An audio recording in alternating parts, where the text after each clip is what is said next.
कहानी के शुरुआत में एक लड़का और लड़की को मोटरसाइकिल पर दिखाते हैं। वो दोनों मेट्रो स्टेशन पर एक दूसरे के साथ मस्ती करते नजर आते हैं। फिर वो दोनों सीरियस होकर आपस में बात करने लगते हैं। लड़की किसी बात पर इमोशनल हो जाती है तो लड़का इसे गले लगा लेता है और इसे किस करने लगता है। लड़की इसे धक्का मारकर मेट्रो स्टेशन से बाहर जा रही होती है कि कोई कार बहुत स्पीड से आती है और इसे टक्कर मार देती है। लड़की जख्मी हालत में फुटपाथ पर जा गिरती है। इसके बाद सीन शिफ्ट होता है एक न्यूज़ कास्टर पर जिसका नाम माया मेनन है, जो किसी जस्टिस का इंटरव्यू ले रही थी। माया मेनन मुंबई की एक मशहूर जर्नलिस्ट है जिसको इंटरव्यू देने से जस्टिस और मंत्री घबराते हैं। माया का एक बेटा और माया की माँ है जो इसके जॉब पर जाने के बाद इसके बेटे को संभालती है। माया का बेटा पैरालाइज्ड है और माया का हस्बैंड इसे डिवोर्स दे चुका है। माया ने घर में एक मेड रखी थी जो घर के कामकाज करती है और खाना बनाती है और माया के बेटे से अटैच भी है। इसका नाम रुखसाना है। रुखसाना घर पर अपनी बेटी को फ़ोन करती है कि वो आज रात माया मैडम के घर पर ही रुकेगी और तुम भी यहाँ आ जाओ। इसकी बेटी वही स्टेशन वाली लड़की थी और इसका एक 8 साल का भाई भी है। रुखसाना अपने पति से कहती है कि इसकी बेटी को भी काम पर जाता हुआ यहाँ छोड़ जाए। रुखसाना का पति एक ट्रक ड्राइवर है। इसकी बेटी कहती है कि मुझे रात पढ़ाई करनी है, मैं नहीं आ सकती, तुम अमाद यानी इसके छोटे भाई को बुला लो। रात 9:45 पर इसका पति इसके बेटे को माया के घर पर छोड़ देता है। हफ्ता की रात 12:15 AM पर रुखसाना की बेटी, जो कि पढ़ाई करने के बहाने से घर पर रुकी थी, एक लड़के के साथ मोटरसाइकिल पर घूमते नज़र आती है। वहाँ माया अपने ऑफिस में ड्रिंक करती नज़र आती है और रात देर तक ऑफिस में काम करने के बाद घर जाने के लिए वो कैब बुक करती है तो इसे इतनी देर रात तक कैब नहीं मिलती तो इसे खुद ही अपनी गाड़ी ड्राइव करके घर जाना पड़ता है। माया को रास्ते में नींद आ रही थी और वो नींद के झोंकों में जा रही थी। अचानक से इसकी गाड़ी के सामने एक लड़की आ जाती है और वो बुरी तरह से ज़ख्मी हालत में फुटपाथ पर जा गिरती है। माया बहुत ज़्यादा डर जाती है और गाड़ी से बाहर निकले बगैर वहाँ से चली जाती है और इस लड़की के साथ जो लड़का मोटरसाइकिल पर पर मौजूद था वो भी वहाँ से भाग जाता है। माया बहुत ज़्यादा डरी और घबराई हुई अपने बिल्डिंग की लिफ्ट से अपने फ्लैट में जाती है।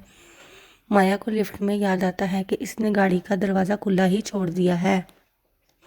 वो वापस आती है और पार्किंग में और गाड़ी को बंद करके के कवर से गाड़ी को ढक देती है। माया की गाड़ी का फ्रंट शीशा थोड़ा सा टूटा हुआ था। इस एक्सीडेंट की वजह से माया अपने फ्लैट में आती है तो रुखसाना इसकी मेड दरवाज़ा खोलती है। वो माया को बहुत घबराया हुआ देखती है। माया चुपचाप से अपने कमरे में चली जाती है। कुछ ही देर बाद रुखसाना सुबह उठकर 6 बजे के करीब रुखसाना और उसका बेटा घबराकर अस्पताल जाते नजर आते हैं। वहाँ रुखसाना का पति भी मौजूद था और इसकी बेटी जख्मी हालत में अस्पताल के बेड पर पड़ी हुई थी। माया सुबह उठती है तो इसका एक्स हस्बैंड इसके बेटे से मिलने आया होता है। माया परेशानी में अपने मोबाइल से मुंबई के तमाम एक्सीडेंट्स चेक करती है पर इसे कुछ नहीं मिलता। वहाँ सीन में दिखाते हैं कि एक पुलिस वाला अपनी बेटी की शादी का कार्ड बड़े पुलिस अफसर को दे रहा था और अपनी पेंशन की बात कर रहा था। इसके साथ ही एक और पुलिस वाला भी अपनी बेटी की शादी का कार्ड दे रहा था, जिस पर पुलिस अफसर गुस्सा हो जाता है। वहीं रुखसाना का पति थाने में अपनी बेटी के एक्सीडेंट की कंप्लेन लिखवाने इसी पुलिस हवलदार के पास जाता है जिसकी बेटी की शादी थी और इसे एक्सीडेंट की कंप्लेन लिखवाता है। हवलदार इससे एक्सीडेंट की जगह का पूछता है तो इसका बाप एक्सीडेंट की जगह बताता है तो हवलदार कुछ घबरा सा जाता है।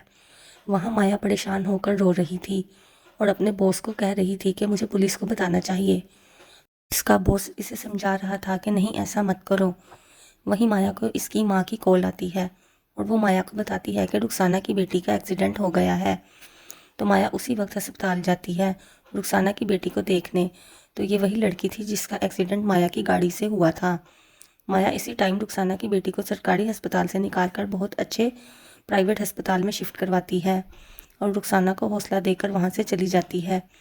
इसके अस्पताल के सारे ड्यूज़ माया ही उठाती है। वहाँ माया अपनी गाड़ी के शीशे चेंज करवाती है और एक पुलिस हवलदार रुखसाना के पास जाता है कुछ पूछताछ करने के लिए और इनसे पूछता है कि लड़की इतनी रात को बाहर करने गई क्या थी। हवलदार के कहने की कोशिश कर रहा था कि आप लोग इस केस में ज़्यादा इन्वॉल्व मत हो। वहाँ माया के ऑफिस की एक रिपोर्टर माया से मिलने आती है और इस लड़की के एक्सीडेंट के बारे में कहती है कि मुझे एक टिप मिला है, इस केस पर काम करना चाहती हूँ। माया बहुत घबरा जाती है और इसे कहती है कि मैं तुम्हें सोचकर बताऊंगी, लेकिन वो जर्नलिस्ट फिर भी इस केस पर काम करने से बाज नहीं आती और इस पुलिस हवलदार के पास चली जाती है और सीसीटीवी फुटेज के बारे में पूछती है। लेकिन हवलदार इसे कहता है कि सीसीटीवी फुटेज नहीं मिला, कैमरा उस दिन ख़राब था। रिपोर्टर बहुत फोर्स करती है पर हवलदार इसे कुछ नहीं बताता। रुखसाना माया के बेटे से वीडियो कॉल पर बात करती है। वो रुखसाना को बहुत ज़्यादा मिस कर रहा था। वहाँ माया के मना करने के बाद भी वो रिपोर्टर इस केस पर काम करने से बाज नहीं आती। वो दोनों हवलदार रुखसाना के पति से मिलने जाते हैं और इसको केस छोड़ने को कहते हैं और समझाते हैं कि तुम इस केस को ख़त्म कर दो वरना मामला बिगड़ सकता है। वो रिपोर्टर रुखसाना को बताती है कि उस रात तुम्हारी बेटी को किसी आलम लड़के के साथ थी जो कि उसका बॉयफ्रेंड है। वो अपने बॉयफ्रेंड के साथ उस रात बाहर गई थी।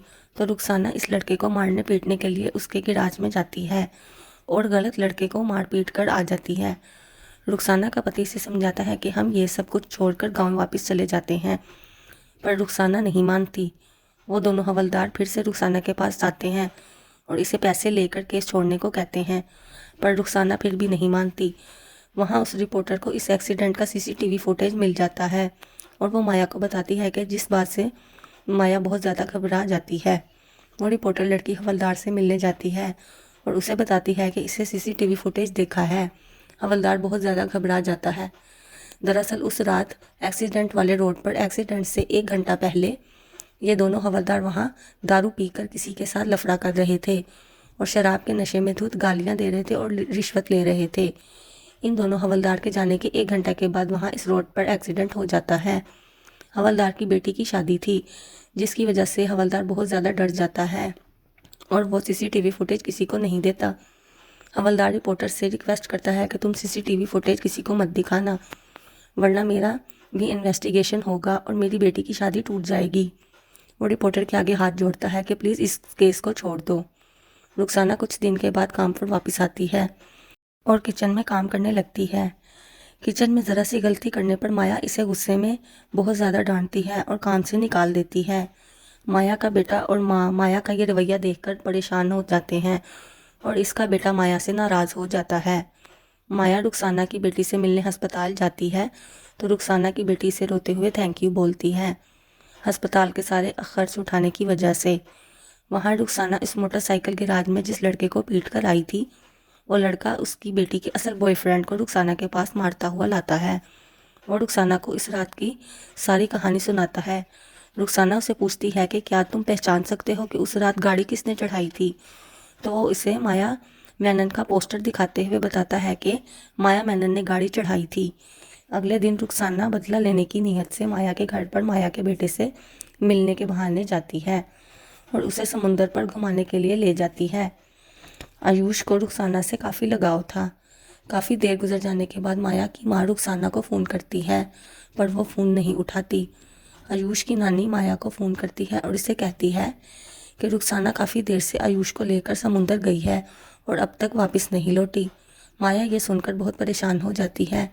माया उसी वक्त रुखसाना और आयुष को ढूंढने के लिए समुंदर पर जाती है तो रास्ते में एक जलसा हो रहा था। माया जलसे में फंस जाती है। काफ़ी देर जलसे में फंसे रहने के बाद माया समुंदर पर पहुंचती है तो वहाँ रुखसाना अकेली एक पत्थर पर बैठी थी। माया ये देखकर रोने लगती है कि अचानक उसे आयुष और रुखसाना का बेटा एक बोट में बैठे आपस में खेलते हुए नजर आते हैं। तो माया खुश हो जाती है। यहाँ ये कहानी ख़त्म होती है। अगर आप इस तरह की मज़ीद फिल्में देखना चाहते हैं तो हमारे चैनल को सब्सक्राइब कीजिए।